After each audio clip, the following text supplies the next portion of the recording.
আসসালামু আলাইকুম। গতকালকে পাটের কাজ করতে করতে আমাদের প্রায় বিকাল হয়ে যায়। আমরা দুপুরে খাওয়া দাওয়া করি নাই, কারণ আমি ওদেরকে বলেছিলাম যে আমি নিজ হাতে ওদেরকে কোয়েল পাখি এবং মুরগি রান্না করে খাওয়াবো। পাটের জমিতে পাট কাটার সময় এবং পাটের কাজগুলি করার সময় আমরা প্ল্যান করেছিলাম যে আমরা শুধুমাত্র কোয়েল পাখি ভুনা করব এবং বাড়ি থেকে বলবো আমাদেরকে পোলাও রান্না করে দিতে। কিন্তু আমরা যে কয়েকজনে কাজ করেছিলাম এরপরে দেখলাম যে আরো বেশ কয়েকজন আমাদের এখানে ছিল, তাই চিন্তা করলাম যে শুধু কোয়েল পাখিতে আমাদের হবে না। এর জন্য বাড়িতে বললাম যে আমাদের আরো কিছু মুরগির মাংস দরকার। দ্রুত খামার থেকে একটি মুরগি এনে তারপর ওইটাকে সুন্দর করে কেটে কুটে রেডি করা হয়েছে এবং আমাদের এখানে দেওয়া হয়েছে যে এটা যেন আমরা কোয়েল পাখির সাথে রান্না করতে পারি। দেখতে দেখতে প্রায় সন্ধ্যা হওয়ার উপক্রম, কারণ আমাদের কাজ সেরে আসতে আসতেই বিকাল হয়ে গিয়েছে। এই জন্যই মূলত কাজগুলি আমরা দ্রুত করার চেষ্টা করছিলাম। আমাদের সময় বেশি লাগবে না, কারণ হচ্ছে আমাদের শুধু মাংসটাই রান্না করতে হবে, আর বাকি যা রান্না করার তা তো বাড়ি থেকে রান্না করেই রেখেছে। এই জন্যই মূলত আমাদের দ্রুত এটা হয়ে যাবে ইনশাআল্লাহ। আমরা সেটাই করার চেষ্টা করছিলাম। আমরা যেহেতু অনেক লোকজন একসাথে মিলে কাজ করি, এ কারণে কোনো কিছু রান্না করতে হলে আমাদের বেশি করে রান্না করতে হয়। এর পাশাপাশি আমরা রান্না করার পর এমনিতেই 2-4 জন মেহমান আমাদের এখানে থাকে,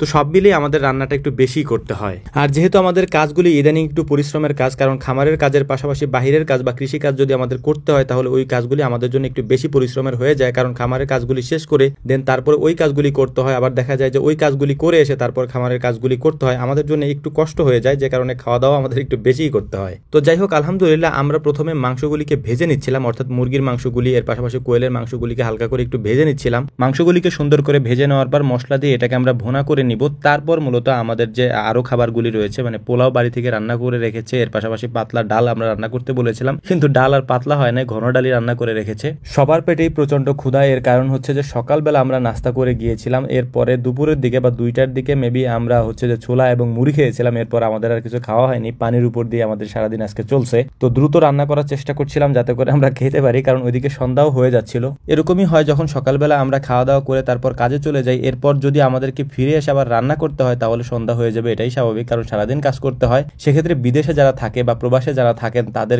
কষ্টের কথা আমাদের মনে পড়ে, কারণ সারাদিন কাজ করে এসে তারপর নিজেদের রান্না করতে হয়। এটা আসলে অনেক কষ্টকর একটা ব্যাপার, কারণ এটা আমরা বুঝি। আমরা যেহেতু সারাদিন কাজ করে এসে মাঝে মাঝে এরকম রান্না করি, দেখা যায় যে আমাদের খেতে খেতে প্রায় সন্ধ্যাই হয়ে যায়। আমরা তো মাঝে মাঝে করি, তাই আমরা হয়তো এই কষ্টটা তেমন একটা বুঝি না, কিন্তু রেগুলার যাদের এই কাজগুলি করতে হয়, অর্থাৎ প্রবাসে যে ভাইরা আছেন তাদের যেহেতু রেগুলার এই কাজগুলি করতে হয়, তো ওনাদের কষ্টটা আসলে আমাদের থেকে অনেক বেশি। তো যাই হোক, আলহামদুলিল্লাহ আমাদের রান্না বান্না শেষ হয়ে গিয়েছে। যেহেতু পোলাও আগে থেকে রান্না করা ছিল বা রান্না করে রেখেছিল, আমরা বাকি খাবারগুলি রেডি করেছি এখানে। তো সবাই একটা চট বিছিয়ে সুন্দর করে বসে পড়েছি এবং আমাদের খাবারটা আমাদের সামনে পরিবেশন করার জন্য একজনে খাবারগুলি বেড়ে দিচ্ছিল আমাদেরকে। দেখতে দেখতে প্রায় সন্ধ্যাই হয়ে গিয়েছে, মাগরিবের আজান হয়তো একটু পরে দিবে, তাই আমরা দ্রুত করে খাওয়া দাওয়া শেষ করে এখান থেকে ওঠার চেষ্টা করছিলাম। কারণ হচ্ছে যে বাকি অনেক কাজই আমাদের এখনো পর্যন্ত রয়ে গিয়েছে। সারাদিন তো বাইরের কাজ করছি, খামারের অনেক কাজ এখনো বাকি রয়েছে, তাই মাগরিবের পরে ইনশাল্লাহ সেগুলি করার চেষ্টা করব। তো আপনারা আমাদের জন্য দোয়া করবেন যেন আমরা এই কাজগুলি সুন্দরভাবে করতে পারি, এবং আমরাও আপনাদের জন্য দোয়া করি আপনারা যে যে কাজে আছেন সেই হালাল কাজগুলিকে আল্লাহ তাআলা বরকতময় করে দিন। আমাদের জন্য দোয়া করবেন। আসসালামু আলাইকুম ওয়া রাহমাতুল্লাহ।